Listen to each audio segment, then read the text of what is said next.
Hello and welcome to the Pro Tour game. Here playing the Pro Tour game with me is Rarran. Say hi, Rarran. Hey. I am going to teach you all about the very first Pro Tour in Magic the Gathering history in 1996. It's fun fact, that was the year I was born. Yeah? Yeah. This was your first birthday gift. July 21st, I was on this earth when the Pro Tour. Wait, when was the Pro Tour happening? February. Oh, okay. All right. Oh my gosh. So, fun fact about this Pro Tour, I played in it. Let's go. I played in the juniors division. I was playing in the Pro Tour before you were born. That is now like an old man card I get to play on this channel. So that's fun. But did you win? Did I win? We'll get to that. We'll get to that. No, I didn't. Oh. Actually, it was my first tournament ever in my life. That's exciting. Interesting. Yeah. An interesting fact about this Pro Tour that would never apply to a single Pro Tour after it is that in order to qualify for this Pro Tour, you had to call an 800 number in a magazine. That's all you had to do. What? Yeah. My mom called in and my sister and I got to go to this Pro Tour in 1996 in New York City in February. And it was my first tournament ever. I played in the juniors division.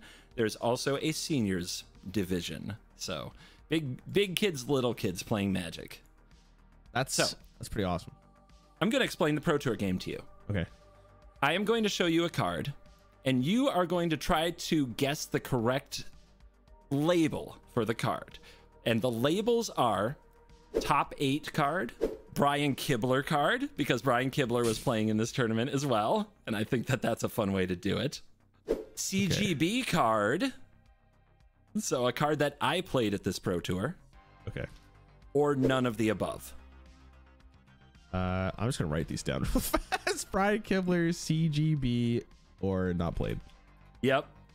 And by not played, it means it doesn't fall into the other buckets. It didn't make the top 8. I didn't play it. Kibler didn't play it. Basically, it was non-meta. Okay. Non-meta card is better. Okay, yeah, sure. All right, non-meta. Now, there's 2 fun things going on here. Thing number 1 is you're going to want to pay attention to the answers as they come out, because you're going to be able to figure out what kinds of decks Kibler and myself played, as well as the top 8 players. So that can give you hints as we go. Okay. You're acting like Kibler wasn't top 8, right?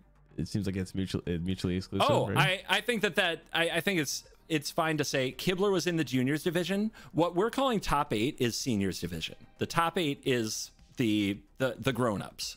Okay. I'm in. All right. And then the one other thing you need to know, and this was the only Pro Tour this ever applied to. It's their first try. Okay. They were trying things. This one is a doozy. Okay. You had to use 5 cards in your deck, a minimum of 5 cards in your deck and sideboard from every standard legal expansion. And the current legal expansions are 4th edition, Fallen Empires, Homelands, Ice Age, and Chronicles. Okay. For context, Now, never seen a single one of those cards. I couldn't even tell you they existed.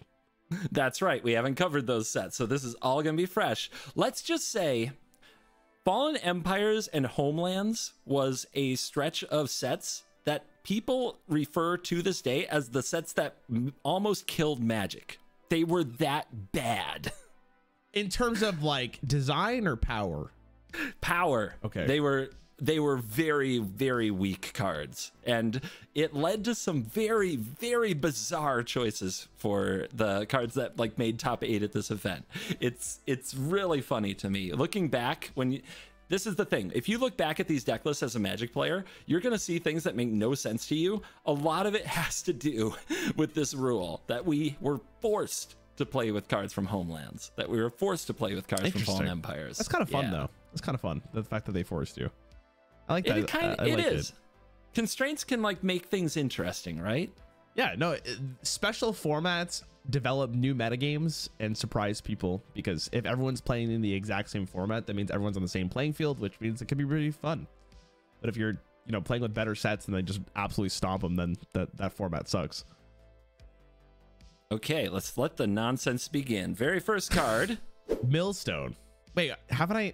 Wait a minute. Yes. Okay. This is a memory test. Millstone, 2 neutral, a mana, 2 neutral, and tap. Put the top 2 cards of target player's library into his or her graveyard. Okay. As far as I am aware, this card is not good, but we're talking about a very specific tournament where this card actually might be playable. And this is where the fun begins. Because I have no comparison to see any other card here, so it's kind of cruel that you gave me this one first. I know. Top 8, Brian Kibler. Brian Kibler is a guy who plays some really wacky stuff in Hearthstone. I'm not familiar with his Magic game, but I would imagine it's very close to his Hearthstone game. He tries a lot of weird stuff. He doesn't appear to be a mill kind of guy. This is a little bit of metagaming here, but he doesn't appear to be like someone who mills that often. So I'm gonna pass on Brian Kibler. You, on the other hand, I don't know if you would run Millstone as a blue player. Maybe. I'll come back to you. Top 8, I feel like you've told me this before. It was played. I don't know why I have this weird memory that you're like, it was played at a tournament before. So I don't think you maybe you played it, but I'm gonna go with top 8. I feel Top like I is correct. Oh, thank fucking God, I remember that. Because it won the tournament. Right. Okay, good. I remember you said something about it. I was like, I feel like this card was good at something. Okay. Yeah, it was Nice. the win con in the winning deck. It's the reason the final match took over 3 hours. What the fuck? Yep. Blue-white control. And I wasn't playing this card at the event. I had never seen this card when I arrived at the event. And by the time I left on Sunday, I knew what my life was going to be. It was going to be cards like this. Okay. I mean, what an iconic moment 1996 was for you. I will say this real fast. Was this card played outside of this tournament? Just to remind me. I don't think it was, right? Honestly, I think that if you're choosing like Apex Mountain for Millstone, this was it. I don't remember it winning another tournament. Okay. Somebody will tell me. Somebody in the comments will always tell me. I don't remember this card ever winning another prestigious tournament. I think it really was just this one shot. Okay. I'll take the W. I'll take the hell W. Yeah. That's all that matters. Well, how many cards are there, just for the record? Because I gotta like really plan this out. And I'll show you what that means later. There are 18. Okay. All right.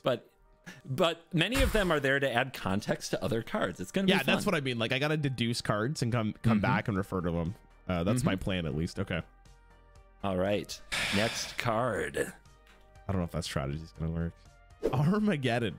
3 neutral mana and 1 white. Destroy all lands. What the fuck? Okay. Oh my God. See, you know what? In a vacuum, that card's pretty nasty. Like if you're playing this and you know you can build around it and your opponent's not ready, my God, you could roll them. That's a disgusting card. Let me go through this. Brian Kibler, again, seems like a guy I don't think would play this just because, again, he plays more wacky stuff. Non-meta. In a tournament setting, I feel like this would actually be playable because you knew what sets the cards were. You knew what sets the tournament was playing with, right? Like before going in, obviously. So you could plan around this a little bit more. Non-meta, it's basically versus non-meta versus top 8. Again, I think maybe you would play this card, but I don't actually know.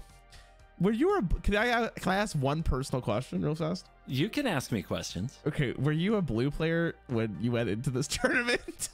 Oh, I don't know if I'm supposed to answer that. I think it might be more fun if you figure out what I played, because I have actually never shared online what I played at the first Pro Tour. Oh my God. Okay. This is so difficult because it can literally go in all of them.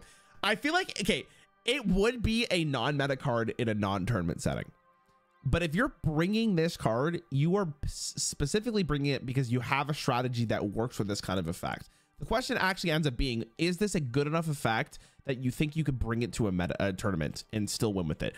What do you do after you play this? That's your whole turn and then you just lose? Because like then your opponent gets to probably play their lands, but maybe you spend your mana first, then play this, Then your opponent starts from ground zero. You have a board, maybe they don't, and then you go from there, and then you basically win the game. There's actually, I would also say, remember, you can play one land a turn, under normal settings. But say you can also cast this before you've played your land for a turn. Oh yeah, you're right. Okay. There's a card in Hearthstone that was basically destroy your mana crystals, but set every one of your cards to 1 mana. And that was, it's not exactly 101, but that's where my mind is basically going here, because if I could develop something and still destroy my mana after, but my opponent's on the even playing field, that the effect in Hearthstone was also symmetrical, so it affected your opponent too. But if you had a board before you played that card, your opponent was basically just losing the game straight up. And that's what this card almost looks like to me. So because of the Hearthstone card, I do think it was actually played, because that card was played. The question is, were you playing this, or was it top 8? Oh my god. I need to get into the mind of what you were doing. So in this case, I'm going to give it to you. You're going to say I played Armageddon? I'm going to say this, and for basically the sole reason that this will give you more context of what you were playing. So I'm going to say you were playing this. I wish I was that toxic. I can't believe you think I was so toxic I was blowing up lands. No, I'm not playing Armageddon. That card is rude. You get kicked out of your friend groups playing this thing. But yeah, it was one of the strongest strategies in the format. Yep. Oh, can I have a half a point for that? Like, I literally, like, I knew the answer. I was just trying to get information. Ah! No, I only have thumbs up and thumbs down. You get thumbs down. Oh. So Armageddon is, at the time, one of the most powerful cards there was. And the idea simply being that you're going to play some ways to produce mana that don't involve your lands. So you're going to play, like, I showed you an Elves of Deep Shadow in a recent video. You're going to play some cards like that, creatures that tap for mana. And you're going to play cards like Felwar Stone, and that's an artifact that taps for mana. And then you're going to try to get just a little bit ahead. Not a ton ahead, but you're going to play something along the lines of an Urnam Djinn. I'm going to show you this card for context, okay? Okay.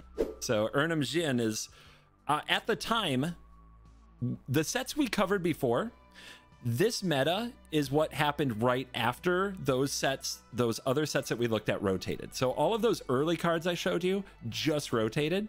So creatures still aren't amazing, but as far as rate goes, Urnam Djinn was one of the more popular ones, and it's 3 and a green for a 4/5, right? So it's not bad. And the drawback is it gives out Forest Walk. As long as you have a forest, your opponent's creature becomes unblockable. But if you blow up all lands, you don't have a forest, do you? You're right. It's kind of a nuclear option, but here we are. So you try to get out a card like this and then blow up lands, and the opponent can't do much about it. And if they are stumbling, trying to figure their mana out for 2 or 3 turns while you're attacking them, you win.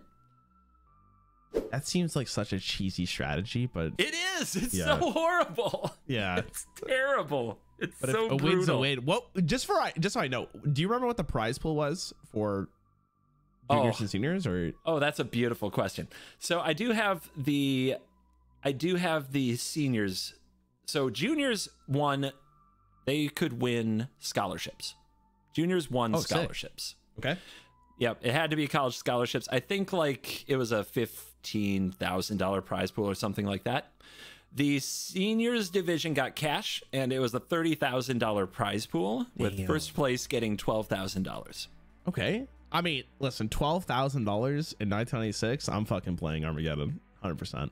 Oh yeah, I would play for that. Oh yeah, it was warfare. It was absolute warfare. Oh my god. Okay, I know you're not going to count the point, but in my mind, I'm counting the point. Yeah, I mean, you can have your little moral participation award trophies. It's fine. It's fine. Okay, so what I learned there, you don't play destruction cards like that. Okay. Nor did Kibler. I would let you know, by the way, if something fell into 2 baskets. Okay. There are some cards that will, and I will tell you if they did or not. So no, Kibler and myself did not play Armageddon. What the hell is that art? Necropotence? Is that how you pronounce that? Sure. Necropotence. That sounds good enough.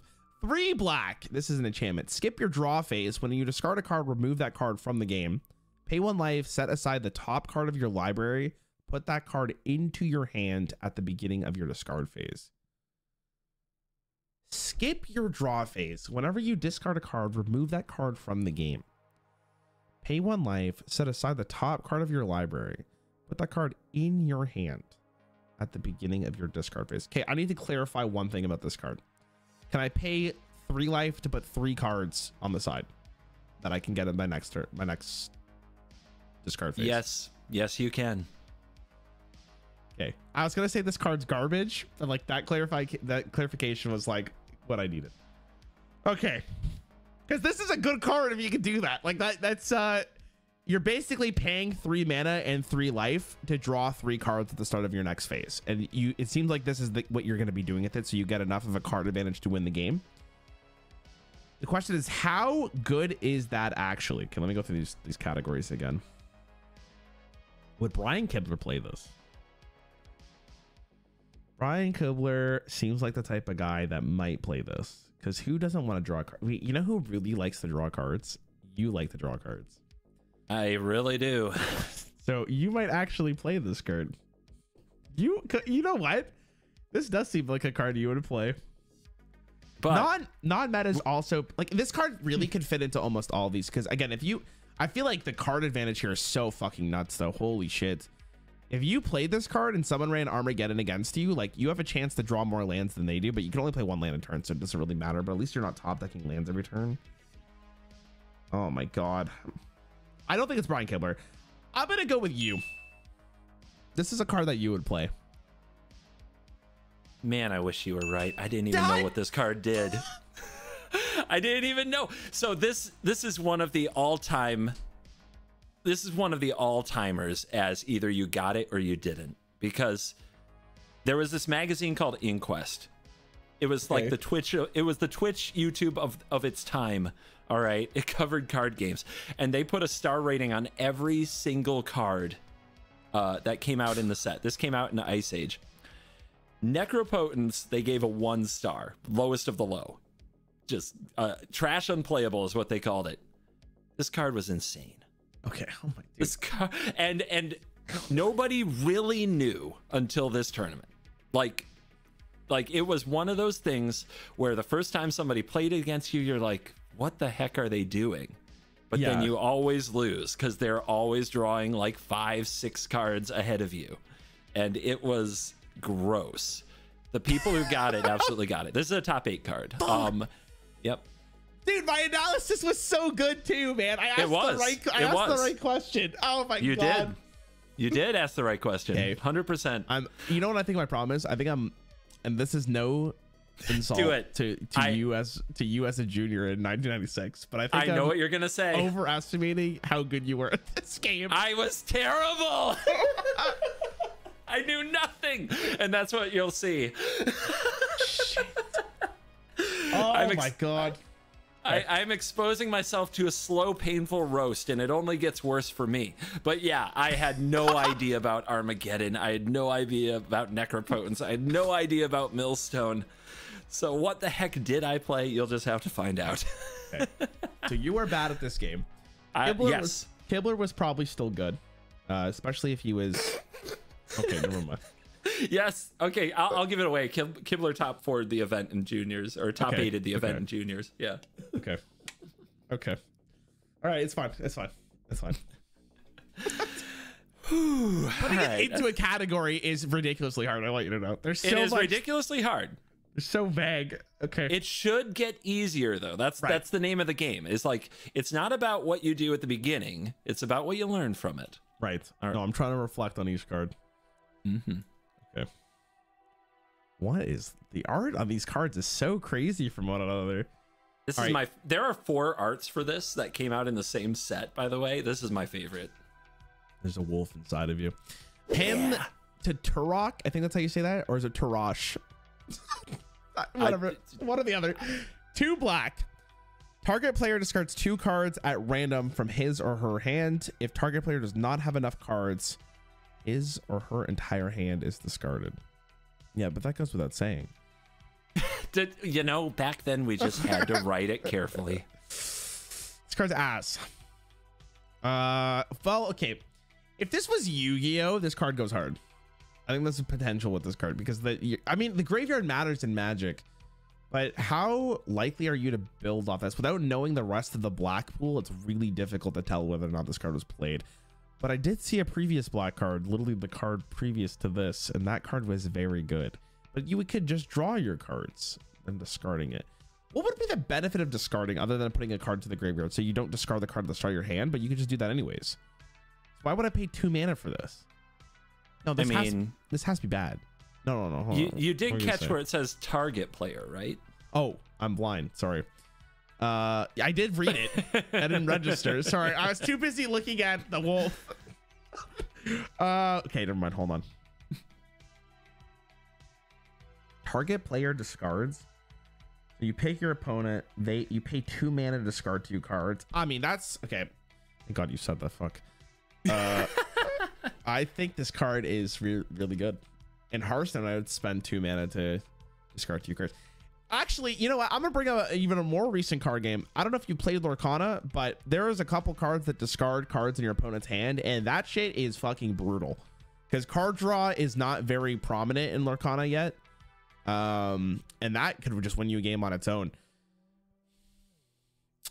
I don't know. I feel like this card was played. 2 mana to discard 2 cards. You play 2 lands. You start with 7 cards in Magic. You draw 1 each turn. One of them's probably a land. So like you could definitely see. It really comes down to how many people knew that Necro was a really good card. Because if Necro was I'm guessing a lot of people didn't, because if it was such a big surprise at a tournament, like this card would maybe be played a little bit more, because I think a lot of people would register that like having cards is like really good, and so that your opponent can't. So I'm gonna go. Listen, I'm gonna go 3rd time's a charm here. I actually think you played this card, because I think when you went to this tournament, you're like, I'm just gonna stop my opponent from playing cards because I don't want them to have any cards. It's either that or I think it's non-meta. This card is in 2 categories. Okay. One of the categories is top 8 card. The other category is it's a Kibler card. Oh my God. Okay, I want you to know. I wish you showed me this card first before Necro. I wish, because I saw Necro and I was like, bro, who gives a fuck about him when I can just run the Necro and I just draw more cards? Who cares? Well, the fact that it was confined to like the him is double black, the Necro is triple black. The fact that like card advantage with these 2 cards being so powerful, it was confined to 1 color, meant that if you weren't playing black, you were in a lot of trouble in terms of card advantage. Black kind of had both this way to fight the opponent's cards. And before I even get into like bigger meta picture, let's just say him was a motherfucker.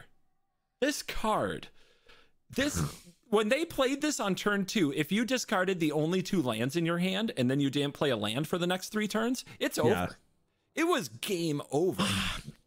Like they don't make them like this anymore. See, again, I want you to know, you showed me Necro first, and I think that really screwed me over. Like if you showed me this in a vacuum, I would have been like, yeah, it's a pretty good card. I'd play that. But like you could almost infer that black was the most popular class from what your color that in this tournament, I'm guessing from what you're saying. And if the top 8 players all realize that Necro is really strong, I'd be like, oh, him's just not touching top 8. But the fact that Kibler played it. Well, so info that you have is that Millstone won the tournament. Armageddon and strategies with Urnham Jin were a top 8 strategy. And now you know that Necro was also up there. There's so much going on.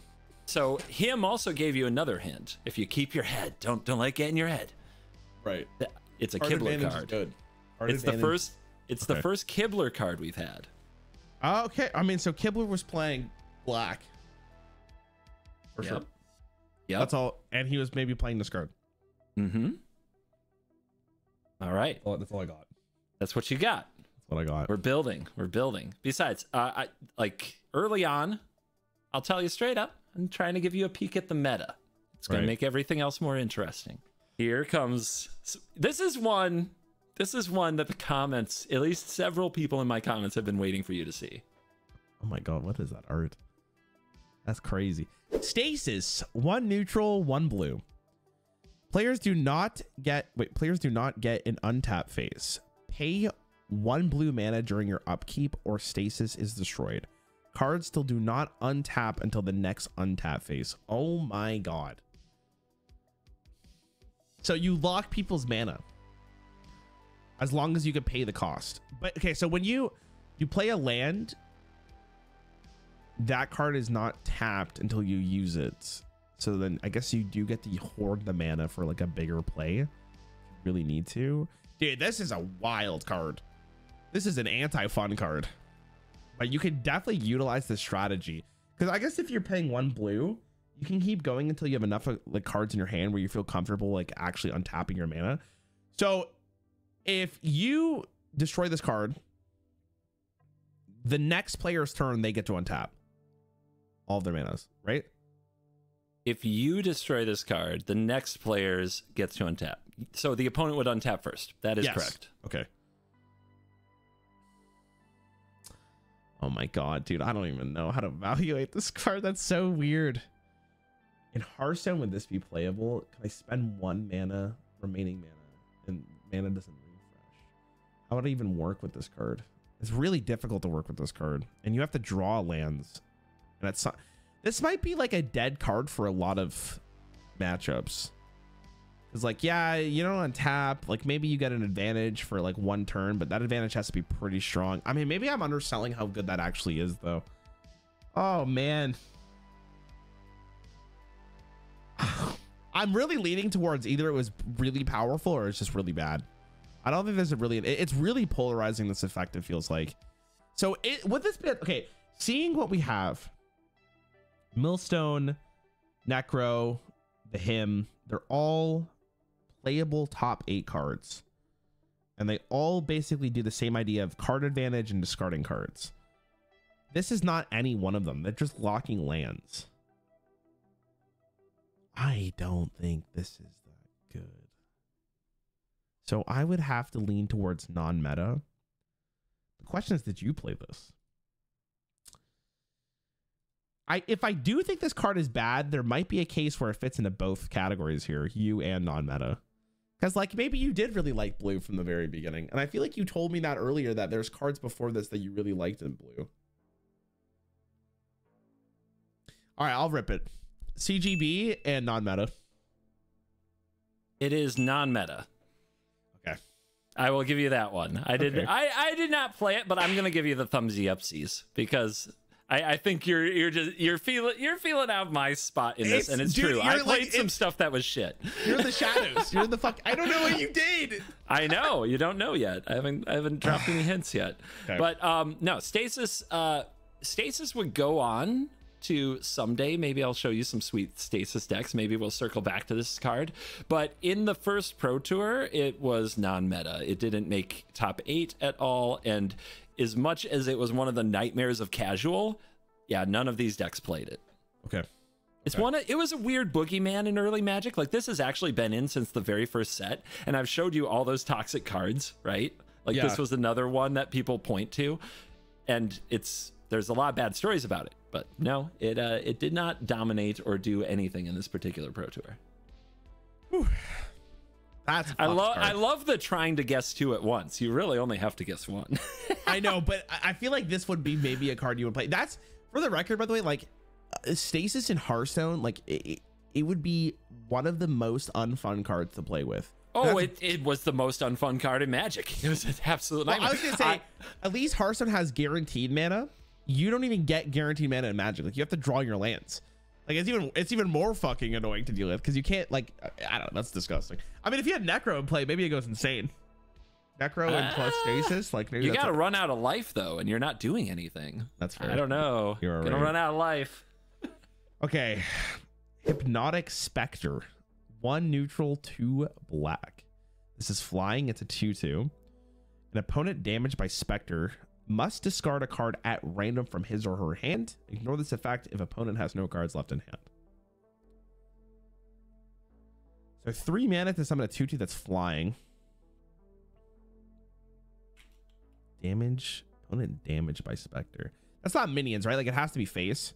just to verify. Has to be face. This is a card that snowballs really hard. Oh my god. This is so like what?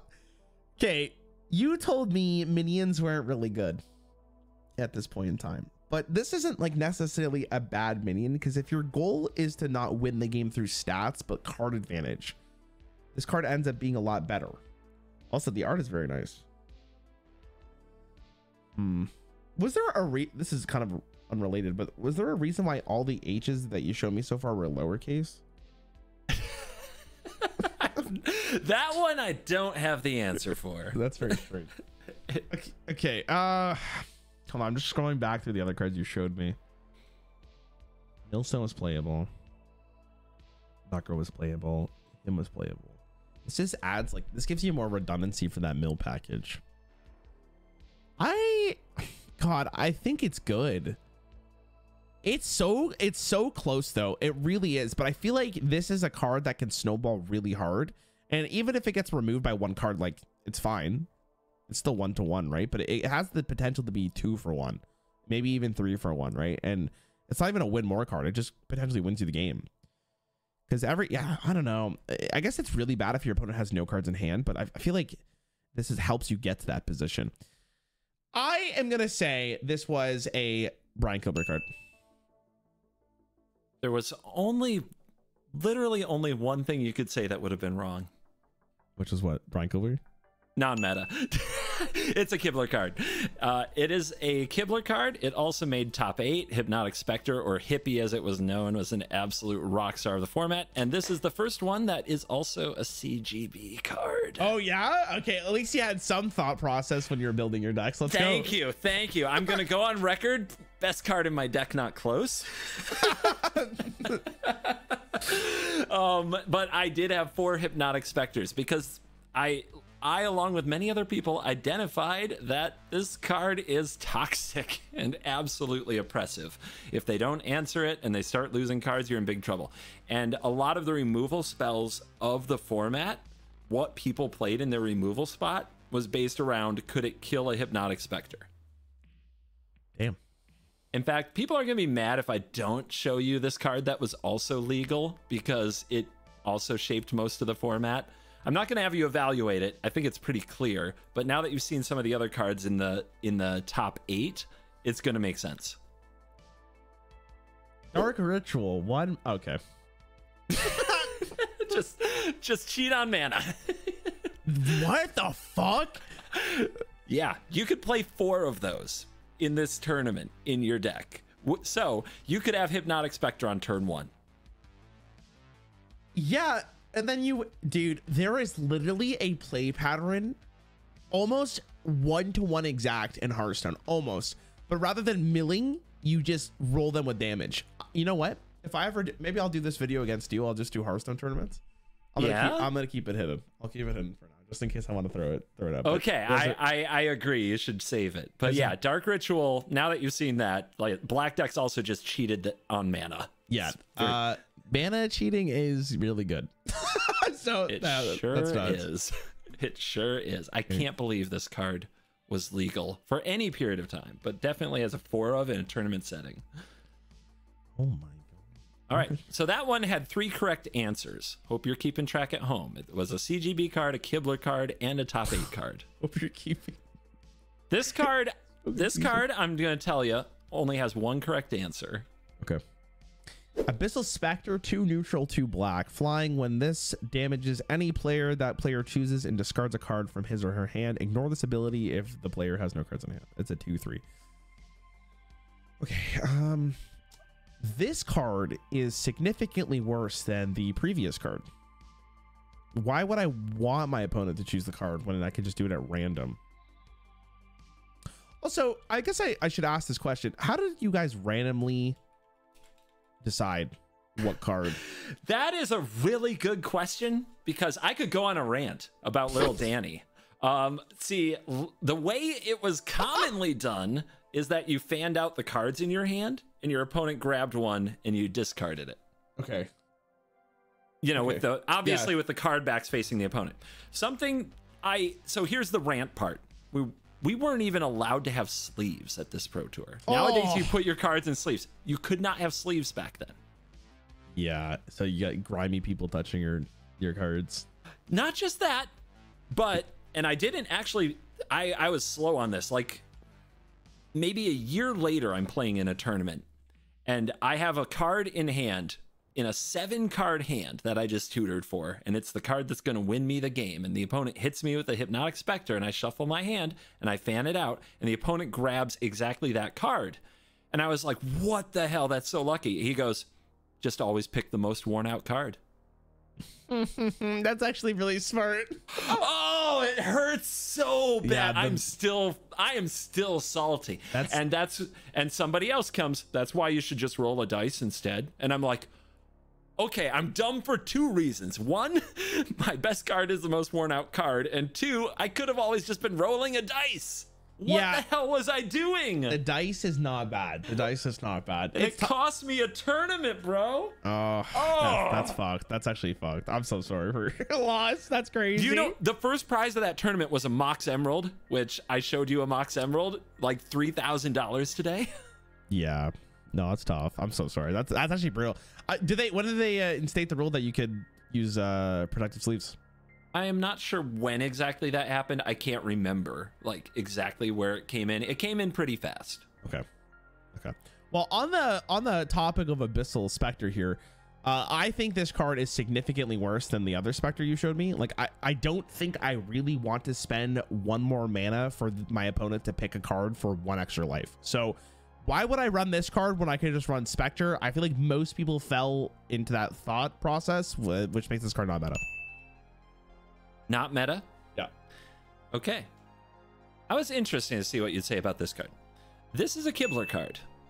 Kibler ran 4 copies of Hypnotic Spectre and 4 copies of Abyssal Spectre. All in on the discard theme. He just didn't want... I didn't want to play the game. It was... I think it was interesting that it was good enough that he said just because it's a worse version doesn't mean we don't play it.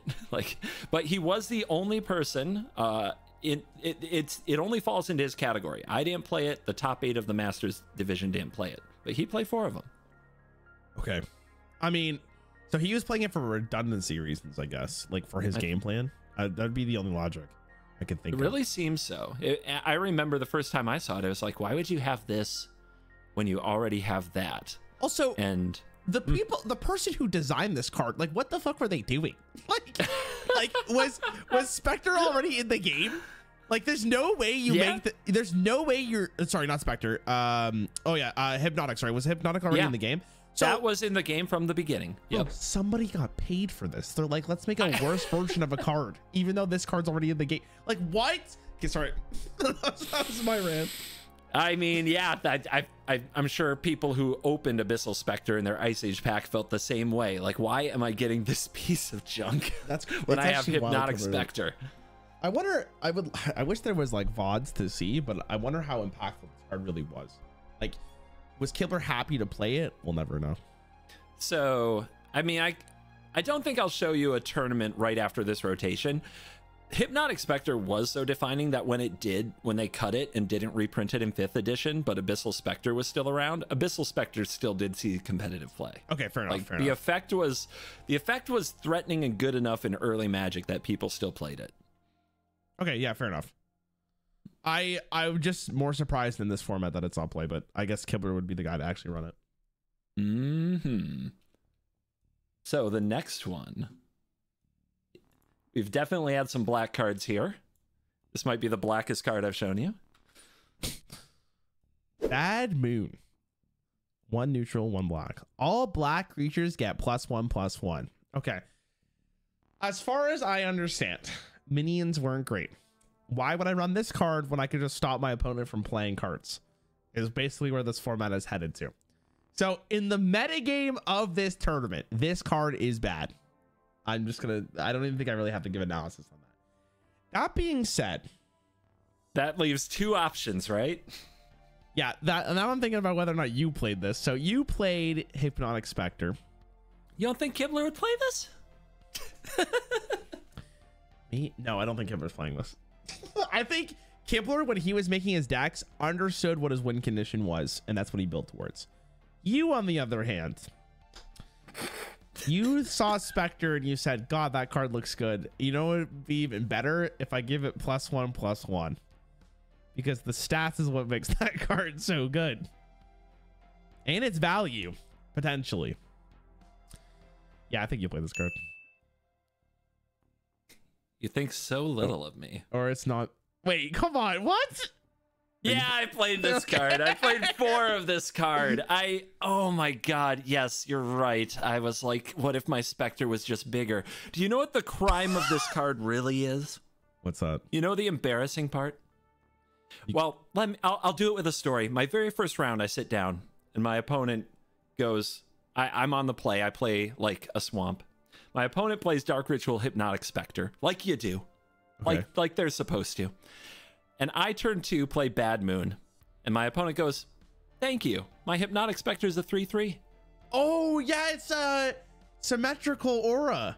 Yeah. Oh, right. I didn't even read that. I just went like, oh, there's no way you're playing this card for your minions. Wait. Yeah, that's pretty tough. Yeah. Yeah. Yeah. It's a...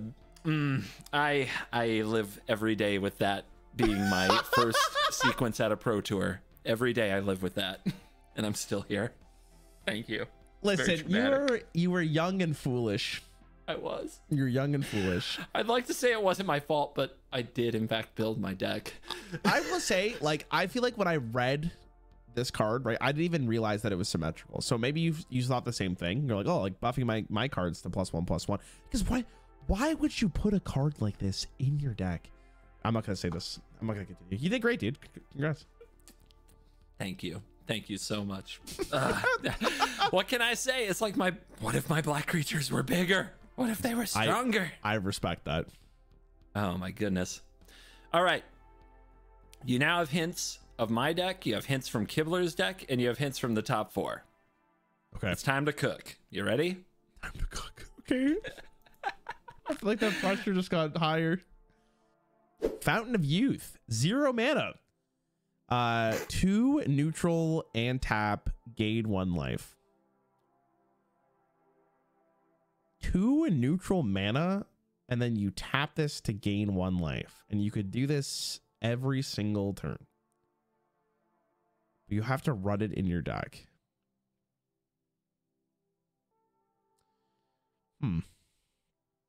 This one's weird. Because I'm going to drop a quick reminder of something. Okay. Because this is really where one thing I don't want you to forget about is that you're required to have like 5 cards from every expansion in these decks. So some things are going to get weird. Yeah, I was thinking about where you would use this. Like in Hearthstone, would I pay mana, 2 mana to have 1 health every single turn? Probably not. There's better healing in the game. There's always been a better healing in the game, it feels like. But like maybe, like it's almost like the Priest Hero Power. The Priest Hero Power in Hearthstone is 2 mana, and you can restore 2 life to anything. And Priest for a very long time would have arguably the worst hero power in the game. One of the worst hero powers in the game. Just because healing is good until it isn't. If that makes, I don't know if that makes sense. I'd rather have cards than like to heal something by 2 life. Or I'd rather overheal with like 2 armor than get 2 life. But in you can go over 20. Yeah, and I was gonna say in Magic, like you don't cap at 20. You can keep going. But Magic also has the rule that like if you empty your deck, like you just lose the game. So you can't really play for like fatigue like you can on Hearthstone. But what I was gonna say was maybe the way you play this is you put this card in your deck with the black package, and then you just heal every single turn and then stop your opponent from playing the game. So like you gain more life, you stop them from playing. If they ever have a threat, they just never have a chance to kill you. But I feel like that's not good. So what would you want this in? Why would I want to spend 2 mana on this every turn? Yeah, I guess you don't have to, but like what's the point of playing if you're not going to gain the life? Oh my god, I have a feeling I'm gonna say this was not played, and then all of a sudden you're about to drop like, no, this card was the shit. Let me go back real fast. Okay, so Mill is popular. Storing life was good. Wait a minute. What if you play it with Necro? So yeah, you're taking damage, but then you can spend 2 life to make sure you could draw more cards. Wait, is that what that was used for? You know, I'm not against the logic there. That actually makes a little bit of sense, and it would make sense from like a deck building standpoint. I don't know how that actually practically good that is, but I don't know. I feel like maybe there's potential. I don't think it's the worst card you've shown me, so I'm not against putting it in top 8. If you're telling me they have to play cards from like different expansions, like I could definitely see it being played. So sure, top 8. This card made top 8. It was 2 copies in the winning champions deck, and it was considered, quite frankly, a trash card back in the day too. So it was a big surprise. And there was another copy in the top 8 in a sideboard. It was used by the Millstone decks to stabilize, and because there weren't many cards from the set Chronicles that you wanted to put in decks. So Fountain of Youth did make top 8. Good job. Thank you for telling me. Let's go. Thank you for reminding me of the way you said that. It's like that's so. There's a nice established baseline for the kind of ridiculous stuff you saw in decks back then. People now are looking at like, there's no way that won a Pro Tour. Fountain of Youth won the first Pro Tour. That's still pretty sick. Time for another one. My God. Okay. Mesa Falcon. Mesa Falcon? Mesa? Mesa. Let's go with Mesa. That looks a little bit better. 1 neutral, 1 white. Flying. 1 neutral plus white. I think that's what that reads. What is that? How do you even say that? 1 neutral, 1 white? We say in the business, we'd say 1 and a white. Mesa Falcon does this. Okay. +0, +1 until the end of turn. +1, or sorry, +0, +1? Why am I spending mana on that? No way this was played. No way. If it was +1, +0, I can maybe see it a little bit more, because you get that cheeky little chip damage in every single turn, but like you're not even doubling the effectiveness for probably what it's used for. And minions were not great. Like this is in Hearthstone when I play this. Like there's no flying mechanic in Hearthstone, so it's hard to actually evaluate that, but I don't think I would. Dude, there's no way this was played. Are you kidding me? This is bad. If that's true, why would I show it to you? Did you play it? That's what I'm thinking of. But you were playing black. But maybe you did run white. Dude, there's no way it's top 8. I can't. There's no way in any world based on the cards you just showed me. There's no way this card was played. I feel. Am I interpreting this correctly? You do have to spend 1 neutral, 1 white to get +0, +1. Yeah. Till the end of turn. Okay. No shot. No shot. So I guess you could look at it as like, would you play a 2 mana 1/1 flying creature? Maybe, but I don't think that's a real win condition. You probably do stuff that's better. Especially from the cards you showed me. So I'm gonna go with this is not top 8. I don't think Kibler put this in his deck based on what you've shown me so far. So the question really becomes, did you play this card? Did you play this is the real question. And based on the other cards you've showed me, maybe you did run it. You run Blood Moon though, or Bad Moon, sorry. And Bad Moon doesn't really work with Falcon. So why would you run that in? I don't think you would. So I have to think that this card was not played or non-meta for this tournament, but I wouldn't be surprised if we ran it. So final answer, non-meta? Non-meta, yeah.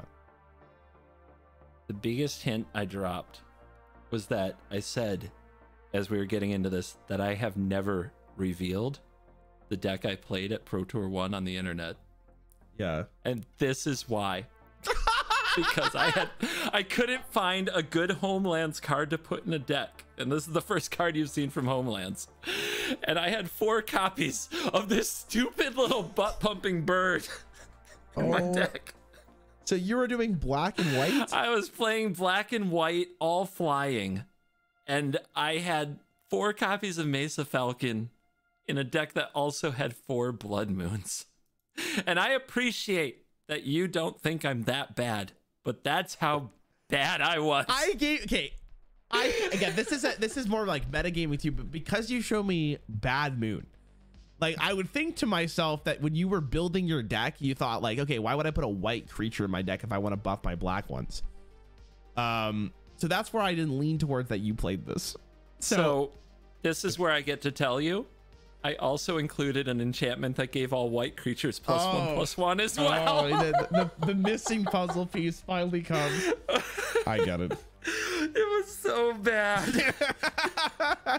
And I have forgotten many of the cards that were in that deck, but I will never forget this card. That I was so stupid that I had this card in my deck.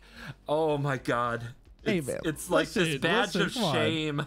No, come on, you're fine. You're fine, dude. No one's gonna think less of you. This is a big deal, okay? I never revealed this before, and now every time I review a new card, they're gonna be like, "You mean Mesa Falcon guy?" Yeah. 4 copies, and 4 copies of Bad Moon. That's a Falcon guy. Yeah. Can I change my Discord name to that? Add a friend nickname. Perfect. I'm now Mesa Falcon guy. Thank you for coming to my TED Talk. That's the indulgent side of this thing. That's pretty good. Oh, goodness gracious. God. It just looked so bad. It is so bad. It is absolutely bad. If you would have told me it was top 8, I would have been like, there's no fucking way. Like, are you serious? You must be remembering what was actually happening. All right, I'm going to take something off the board. There are no more CGB cards. I wanted most of this video to not be about me, but I needed to share at least a little bit of this for the roast. There are no more cards that I played. The roast. Okay. I thought the roast could be fun. I hope you guys had fun. I feel like I've been living a lie, and now it's out there. So here we go. Serrated Arrows. 4 neutral mana. Is an artifact. Whenever Serrated Arrows comes into play, put 3 arrowhead counters on it. During your upkeep, bury Serrated Arrows if there are no arrowhead counters on it. Remove an arrowhead counter from Serrated Arrows to put -1/-1 counter on a target creature. You spend 4 mana. You can tap it for free. It has 3 counters, so you can do this 3 times. 4 mana for -3/-3. You can only do -1/-1 per turn. And man, that Massive Falcon's gonna suck ass. Yeah, it sure would. It sure would. Oh god, did that happen in this tournament? We don't need to talk about it. We don't need to talk about it. It's fine. You know what really bothers me about this card is that there's 4 arrows on the art. I know. Or 5 arrows on the art, sorry, and they only gave you 3 counters. So true. I don't know. This is like, I feel like this is really bad too. Because again, if you're going for discard, the stats don't matter as long as you can do 1 damage. But if Hypnotic Spectre is a 1/1, it doesn't matter. Like, you're still gonna hit face with it, and then they're still gonna discard a card. So who cares? I haven't really seen any other minion other than like the Jin, but making a 3/4, I feel like you can do way better than this. This get played in Hearthstone. 4 mana. The creature -1/-1 every turn. Once to 1 minion. I mean, actually, in Hearthstone in early days, this actually isn't the worst thing in the world. When like 1 damage does matter, it could be really effective. But this doesn't seem what this tournament's about. Oh my god! In context of this tournament, I feel like this is not played. But I wouldn't be surprised if someone brought it just because they thought it was like a pretty decent card to just get ahead on board. But like, you told me minions are bad, so like, what am I -1/-1ing? No, I don't think this is...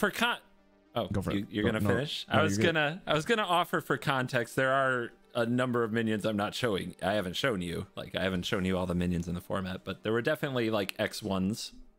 Some of them had... Yeah, but like, what minions do I care about if they can't play because I just discard them from hand? That's what I'm thinking. Like, if the main win condition was mill and like discarding, like, I don't care about minions unless it like squeaked on the board. But it doesn't seem like it's that likely. No, I don't think this was played. I think this is not meta. I don't think it was. I appreciate you saying that because that's how I felt. But this was actually the sleeper card of the event. It is a top 8 card. I looked at this card and was like, no way that's good, right? I was in full agreement with you. The trick is you have to compare it to other Homelands cards. And I said I couldn't find any Homelands cards to put in my deck, so I ended up with Mesa Falcon. This was the card. This was the card a lot of people turned to from Homelands to fill out their decks. Because at least it killed something when you went up against decks that did play small creatures. The Armageddon deck.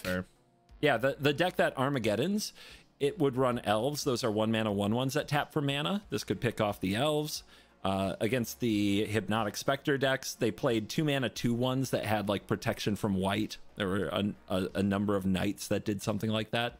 So the card actually did get play. It was one of the playable Homelands cards, which is another weird thing from this rule set that they never did again. Interesting. Yeah, it is. Outside of this tournament, was this card ever played? I don't think it was played again, other than for nostalgia. And a really obnoxious fact for me is I went home, I bought like a whole booster box of Homelands for like $40 because I needed serrated arrows for my deck and didn't open a single one. Oh, that's the worst. That's actually miserable. See, that's the one thing I really appreciate about digital card games is like they understand that you can't sell these cards. So that you get like the dust or the wild card, so at least you can craft the card that you were looking for. Because that's miserable. That's miserable. Absolutely miserable. All right, you ready for the next one? Yeah. All right, Brainstorm, 1 blue mana, draw 3 cards, then take 2 cards from your hand and put them on top of your library in any order. That's a pretty good card. Yeah, that's 1 mana, draw 1 card, and then know what your next 2 draws are. That's insane. That's nuts. I'd play that card.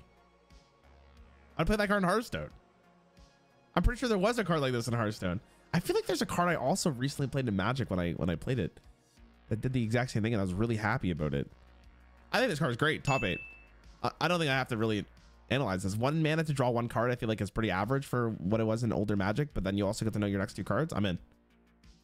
Magic boomers are loving this. This was the first arrival of Brainstorm, which has gone on to be a legacy staple.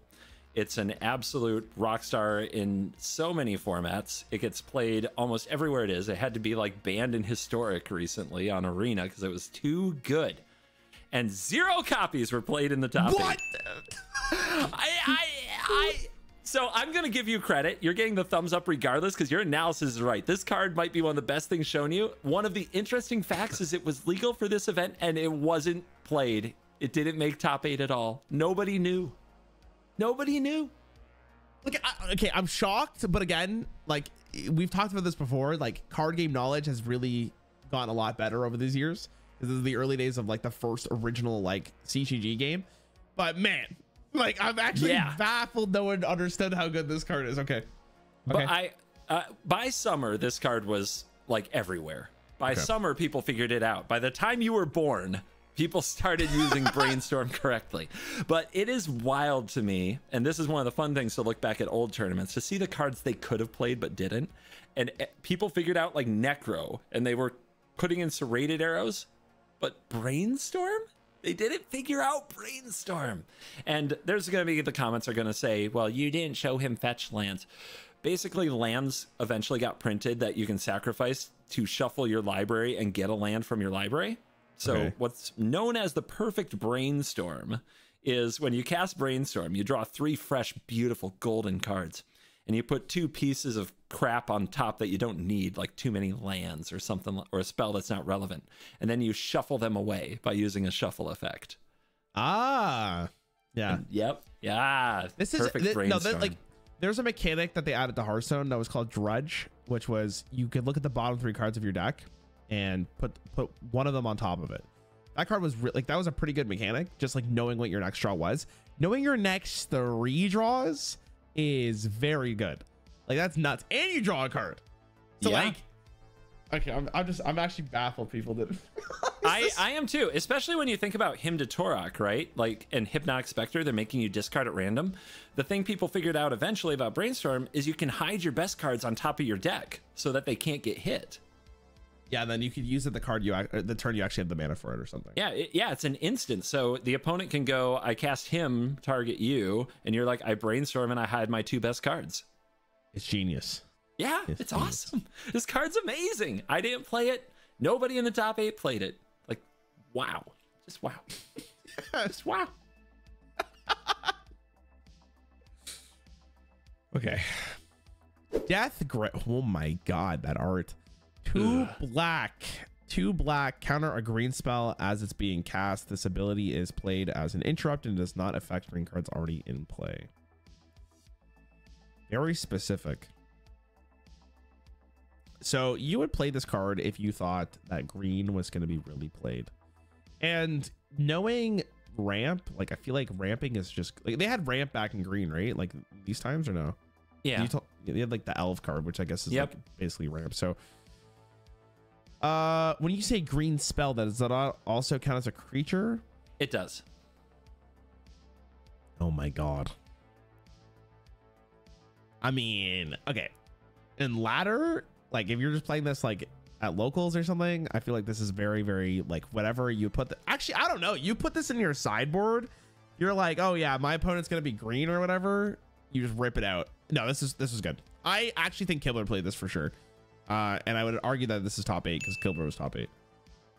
He was top 8 in the juniors division. That's right. Not what we were counting for the top 8 category. My apologies. But I would count both. Like I would say that top 8 and Kibler played this. This is a Kibler card, and I added it. He was the only one who played it from that category. It wasn't played in the top 8 of the Masters division, but it's a Kibler card, and I added it because a little Kibler roast that he was out here death gripping green spells because he went on to be a very well-known green mage. Like green is definitely his jam. Okay. Yeah. Like green Naya, he does a lot of red and green Gruul, red green or red green white. But yeah, he's very much a green mage now. But in Pro Tour 1, a young Kibler was death gripping green mages. I feel like, okay, like in a tournament setting, I feel like this would be so good. I'm surprised more people wouldn't play it, but I guess you would have to. How much tournament like research was really done? Much tournament research was done? Well, this was the first Pro Tour.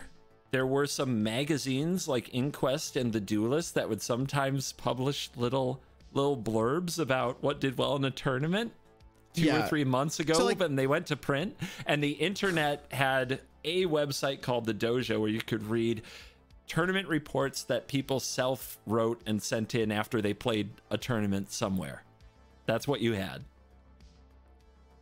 Oh. It wasn't much. There was no meta report. Yeah, it's tough. I feel like the sideboard strategy is what I would lean towards. I don't know if Kibler main decked it, but it was sideboard. Okay. 2 copies in the sideboard of Death Grip. So yep. You've got Kibler down. You figured him out. He's just here to counter green spells. Okay. Let's go. Elkin Bottle. What the fuck am I looking at? What the hell? 3 neutral mana. 3 neutral mana and tap. Take the top card from your library. Place it face up in front of you. You may play that card as though it was in your hand. If you do not play it by your next upkeep, remove it from the game. Oh my god. What? 3 neutral mana and tap to get a card from the top card of your deck. Basically show it to your opponent. I'm guessing, right? They could see it? Yes.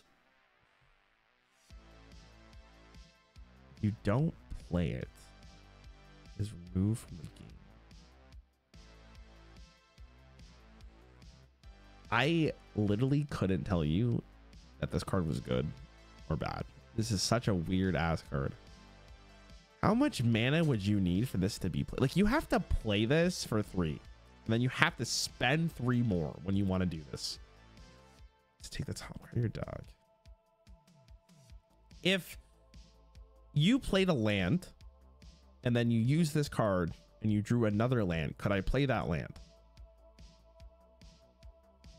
If you haven't played a land yet this turn, you could play that land that you exile. Okay. I feel like this is bad. This is it's weird. Maybe okay. The only like real counter, or not the counter, the only use case I can really see this for is like if you know you're gonna play around and discard, you play this card early enough so like you still can draw cards that you can play later on without them being discarded, like more than one card. But realistically, like, is that really that good? I don't think so. So I don't think this is top 8. I don't think Kibler was running this. The only reason I could see someone maybe running this is because they have to put 5 cards of their like or a certain amount of cards per expansion or whatever. Because maybe like that was one of the better cards from it. That's the I don't think there's a reason for this. My God. I don't think this was good. I don't know. It's really hard to evaluate because I'd have to see how much mana you would really have for this to be playable, because like you'd have to spend 3 and then have enough mana to hopefully draw.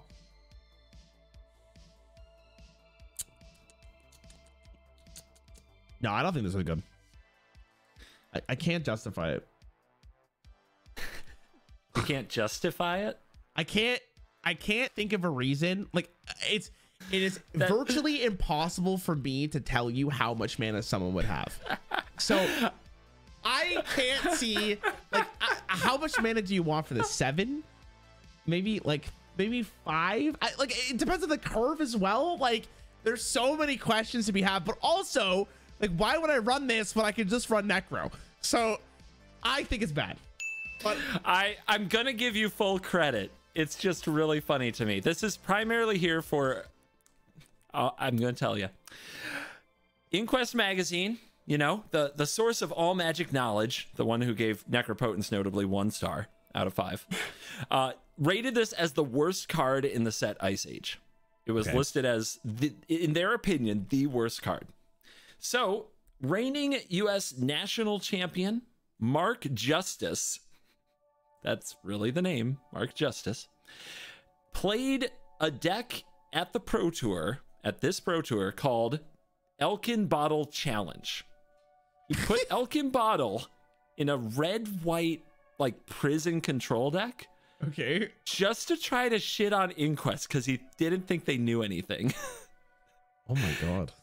And he made the top 8. Wow. Damn, that's pretty sick. I really wanted to tell that story. So technically it's a top 8 card, but I'm giving you full credit, especially for throwing in the fact that you can't justify it. I don't know, man. I'm looking like I'm usually like pretty optimistic. Actually, that's actually completely false. I used to be really optimistic on cards. Dude, when I did one of the first videos with PVDR, one of the things he said to me that I've never forgotten was like, I'm usually really pessimistic on cards because I need them to prove to me that they're good before I want to actually use them.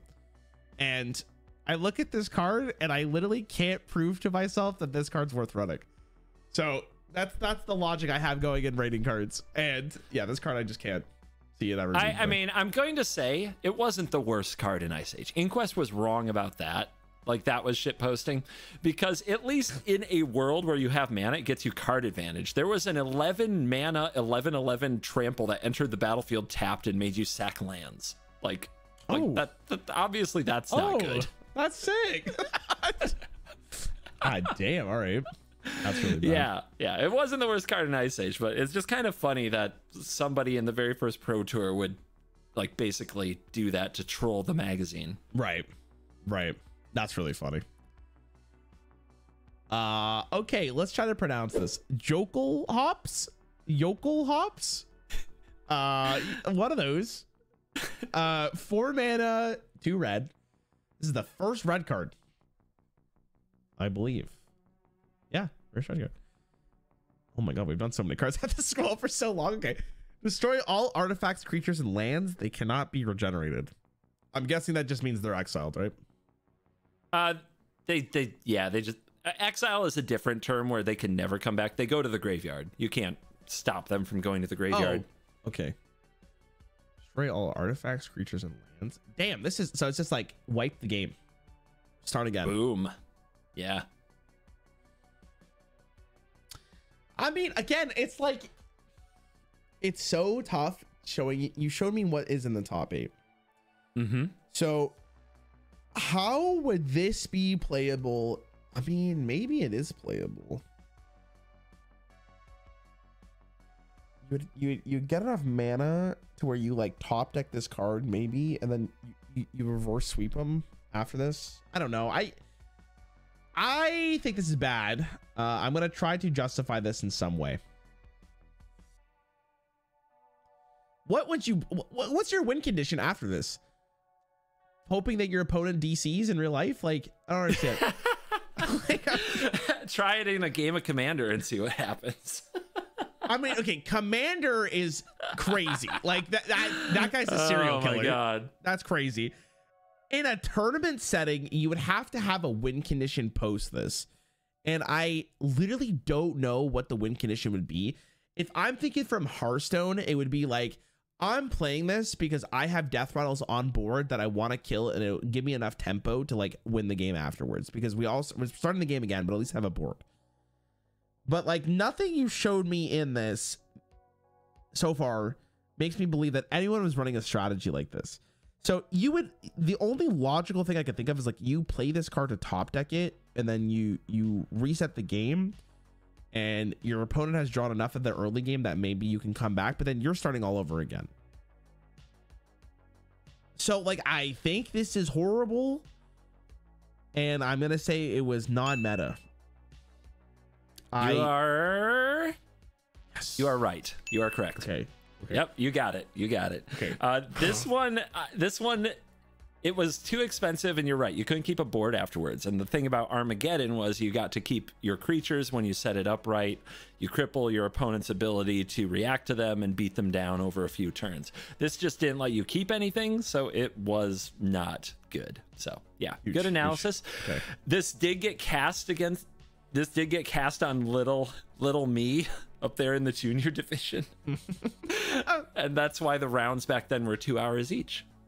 Oh, let's start again. Yeah, dude, it's so, oh my god. No, it's wild to me because like, I'm trying to, even nowadays, like with this card has never been played, right?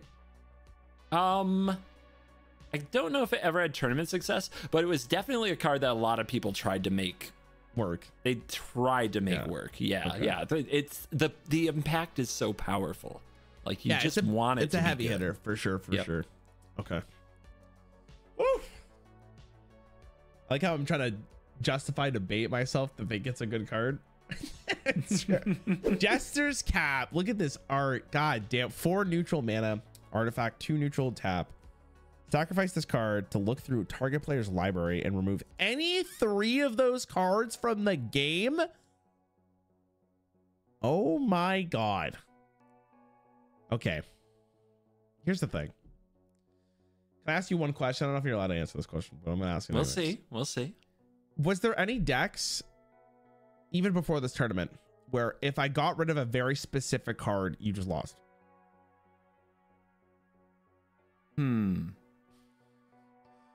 I mean, I would give a technically no to that.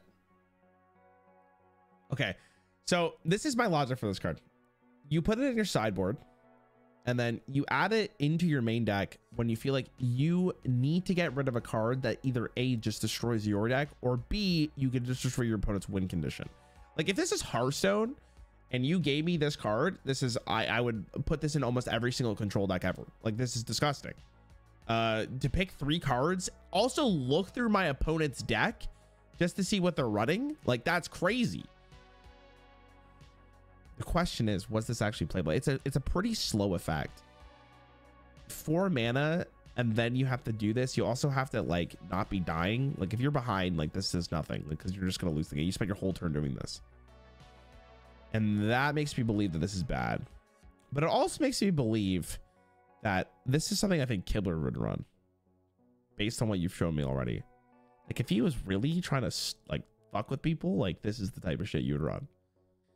I think Kibler played this. Going with Kibler? Yeah. We'll go with Kibler. Going with Kibler. Sorry to inform you, Kibler did not play Jester's Cap. Was the top 8? No, it was not. It was bad. No, it was top 8. So Jester's Cap was the most hyped card, I think, in like kind of previews. Like it was the most hyped card in Ice Age. Like when it came out, this was a card everybody wanted. It was on the art and everybody was really excited about it. In practice, it didn't turn out to be as good as people hoped, but there was one copy in the sideboard of the Pro Tour Champions deck. Okay. So top eighted, it did top eight. I think there was another control deck that ran it in the sideboard. No, I think it's just the one. But yeah, Jester's Cap is a very interesting card. There were decks that, oh yeah, there was one in the main deck of Mark Justice's deck, the one with Elkin Bottle. So I don't know. Oh, okay. He was running one of them too. It's a really interesting card because no, there were rarely decks that were so light on win cons that you could hit this and the game was over. For example, somebody used this against me when I was playing my Millstone deck and they took all my Millstones. But, you know, about an hour or two later, I beat them to death with the Mishra's Factory lands that can attack. Nice. So you know, you find a way. Life finds a way. But Jester's Cap is still, it's not a good rate for this effect. And they would print cards later that do this at a much cheaper rate. Okay. To make it better, but it is a card that captured imagination. It was like $25, and at the time that was like so much for a new card in Standard. And I liked the card so much, I had got one signed by the creator of the game, Richard Garfield. Nice. And, yeah, so, I was. Saw it. I don't. I'm very sad about that. I sold it eventually. Oh, I'm so sorry. I had a chance to get one card signed by him, and I chose a Jester's Cap. That's how much people love this card back in the day. No, it's a fun card. It's like it's almost like a fuck you card, and that feels good. I'm noticing in every card game, the most popular thing is just to stop your opponent from having fun. This is whatever makes them hate their choices. Yep. Damn. Okay. One more. Apocalypse Chime. 2 neutral mana. 2 neutral mana tap. Sacrifice Apocalypse Chime to bury all cards from the Homelands expansion. Hey, bury means what? Put them in the graveyard? Yep. Oh my god, what the fuck? Okay, hold on. I got a meta game this real fast. Let me look at this icon. No. Okay, serrated arrows. Okay, so you told me this was a pretty bad expansion. Oh yeah. Which is even funnier that they would print a card like this.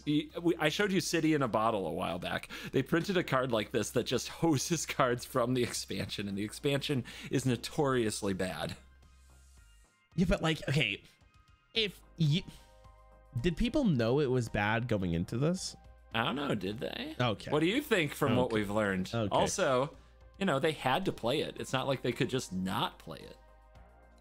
Yeah, but okay, so my logic is if people knew that this card was bad, or they knew this expansion was bad, they obviously knew people had to run cards from this expansion. Was it really worth running?